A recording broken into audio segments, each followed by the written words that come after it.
Hello everyone, welcome to my channel. In today's video, we'll be talking about ChatGPT Code Interpreter.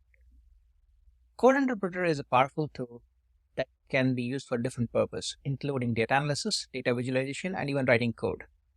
To begin with, let's go to data.sfgov.org and we'll be looking at this particular data set, which is about the incidence report in SF from 2018 to current date. To make the data a bit more manageable, I'll be looking at data from Jan 1st. I have already applied the filter here from Jan 1st to July 15th of this year. I'll also be linking the data set in the description below. So you can explore whatever the data set which we have in this table.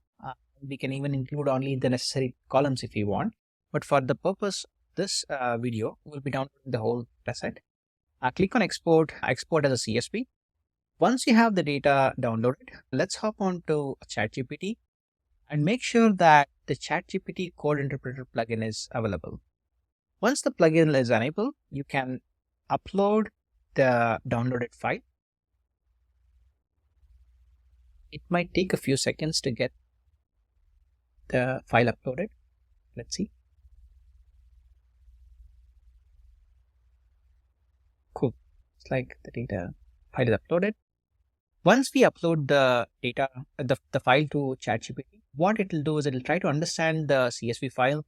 Most of the time, it even provides what different columns it has identified in the dataset, which is very handy. The way it does is, if you look at this dropdown, it will actually even tell you what is the code it's running. So in this case, the uploaded file is stored in mount data. It actually reads the dataset first and then identifies what are the different columns. And it tries to infer what the column mean. With this in place, we can actually start asking a bit more interesting questions about the data to ChatGPT. We can say, find interesting data points from the data and visualize them. Each data point should be a separate visualization and they should be legible to read. Let's see what ChatGPT provides.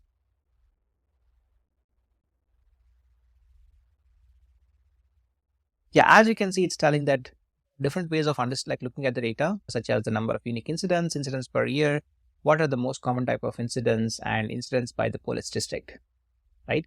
So it also told us that, okay, here are the 10 different data points it's going to explore, starting with number of incidents per year.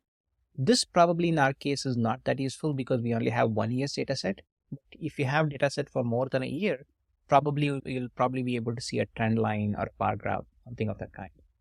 The second thing is like number of incidents per day of week, which is very interesting. What are the most common incident categories? Most common incident subcategories, incidents by the police district, incidents by supervisory district, incidents based on whether they were filed online or not, distributions of the resolution, top neighborhoods with most incidents, frequency of the incidents throughout the day, right? So as I was mentioning, the incidents per year is probably not that useful. The number of incidents per day of week, this is interesting. Like, as you can see, Friday is probably the highest number of incidents, followed by Saturday. That's like the weekend.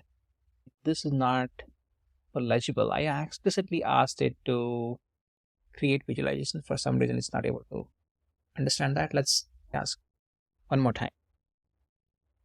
Provide each data point in a separate visualization. If you really want to understand what's happening behind the scene for each of the chart, you can click on this drop and you can exactly see like the code ChatGPT Code Interpreter wrote for us to like generate these graphs, which is very interesting, especially if you're like learning and data analysis for the first time. Understanding how it's supposed to be done is very interesting. Number of incidents per year, as you can see, it's did it properly. Friday, Saturday, weekends are probably the highest, or even Wednesday, which is interesting. Now, if you look at the most common incident categories, larceny theft is probably the highest. Malicious mischief, lost property, fraud, burglary. This is an interesting data point.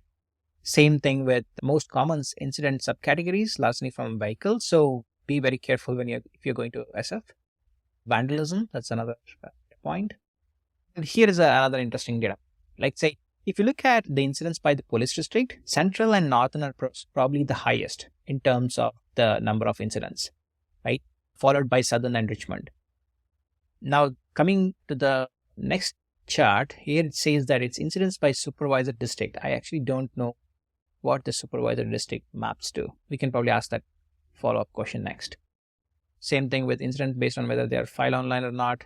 Probably not that interesting. Yeah, top neighborhoods with most incidents. So Financial or South Beach is probably the highest incident neighborhood.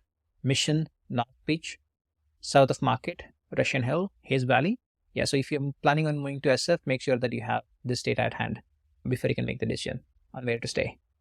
Another thing which is very interesting is frequency of the incidents throughout the day. So it's like hour of the day, probably in the evening is highest.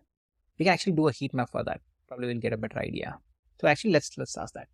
Create a heat map, the incidents by day of week and hour of day. Let's see what provide us.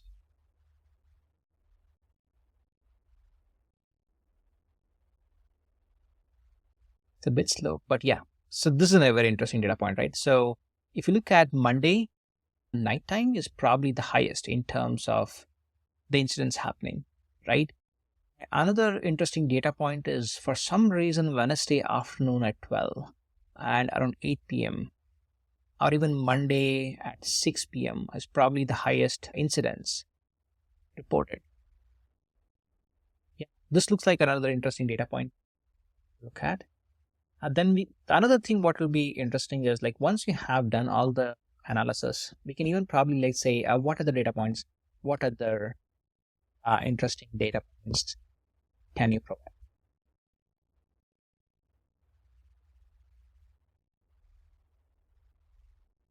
Wow. Okay, so incident distribution of incidents by latitude and longitude, resolution time, change. Actually, let's see if we can provide that. One point to note with respect to the plugin is currently doesn't have any access to the internet. So I would be curious to know how the plugin would be able to do this. Let's see.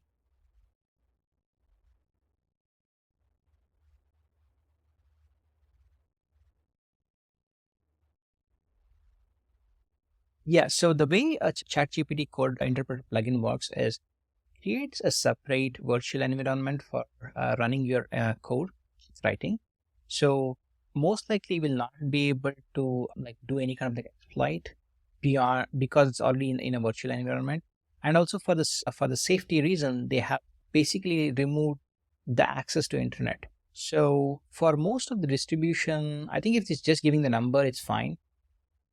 Wow. Okay. So I was probably expecting something like a map, but I think I know the reason why it cannot provide the map, mainly because it doesn't have access to the internet and can't download the GeoJSON. Resolution time, sure. It's probably the same kind of data providing right now. But what we can ask now is, can you please create, actually before that, let's say a download of the visualization as a file. Let's see if it's able to like download all the visualizations right now. Okay, so it's actually telling you to download all the visualization as a zip file. I'll follow these steps. Right? Generate each visualization individually and save them as image file. Compress all the image files into a zip file. Provide the zip file for download. Right? So if you look at this, it says exactly, it's doing exactly what it mentioned. So os.makeDirs, creating a plots directory, different data points, a corresponding chart for that. I would imagine once the data is saved or the images are saved, probably going to apologies. So, oh, this is interesting. So what happened right now is it wrote some code, it found a bug, it actually corrected itself that I forgot to import the base name from the os.path. And it looks like it's actually, oh, interesting, very interesting. So now, if you look at it right now, this particular code which it created above first didn't include this from os.path import base name. But what is very interesting right now is it actually ran the code, it identified the bug, it updated the code, and then it reran the code, right? So That is very, very powerful. It's probably like one of the most powerful like AI agent at this point in time. Now, if you click on this download visualization button, it should probably download all the visualizations right now. Let's see if it actually does it. Does it? So let's look at this. Yeah, there you go. Actually, distribution of resolutions, then say a top neighbor heat map. Again, perfect. Now, another interesting data point we can, or another interesting thing we can ask the plugin to do is, can you please create Jupyter notebook, the code, and provide a down.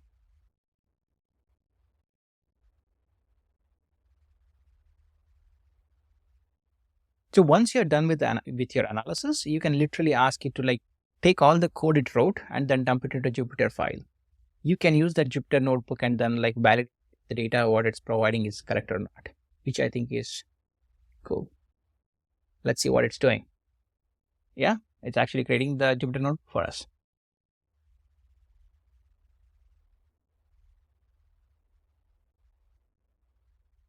Yeah, I think the part which I'm like really amazed is this one.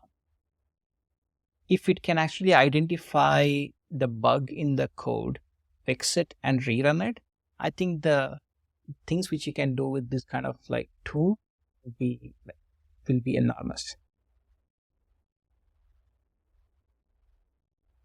So yeah, doing something again. In this case, it's actually said, okay, syntax, unexpected parsing, apologies for the interruption. Let's continue with the remaining code blocks, right? This is literally like you making the code change, running through it and fixing it as though you are doing it. And actually, let's look at other data set we have in the police in data.sl. Look at browse. What are the kind of data we have on data? So we have city infrastructure, city management and ethics, economics, housing and building. So if you guys want to play around with more data set, down from here and then play around. Okay, due to the technical issues, the notebook creation process was interrupted. So looks like it's failing again and again. Yeah, so it's not perfect either. That's another thing I just want you to be aware of. Like, it's not perfect. Not everything will work flawlessly, but I think it's certainly a step forward in terms of like how you write code, is what I feel. Yeah, at least for some reason this time it's actually like giving up. That's what it looks like. Another thing to note here is ChatGPT, the interpreter plugin, has a upload size limit of 100 MB. So if you are trying to upload anything beyond 100 MB, it normally doesn't allow you to do that. But one hack I have found out is you can actually zip the file and upload the zip file, and you can essentially ask the interpreter plugin to extract the zip. So it's kind of like a hacky way of getting more than 100 MB of data. Another issue I have found out is that when it's trying to like look at munging data beyond like 100 MB, it normally gets interrupted because from my understanding, the plugin has a restriction on the time particular code path can run. So anything beyond that, it actually fails. So unfortunately, this time it's not able to create a Jupyter notebook. The other day it was, for some reason today it's not. But yeah, feel free to like play around with this and let me know if you have any feedback. And also especially if you want to like look at a certain data set together, do keep me posted. Thank you, folks. One more thing. Feel free to like subscribe to my channel if you are interested in this kind of videos. I'll be posting more of them going forward. Thank you.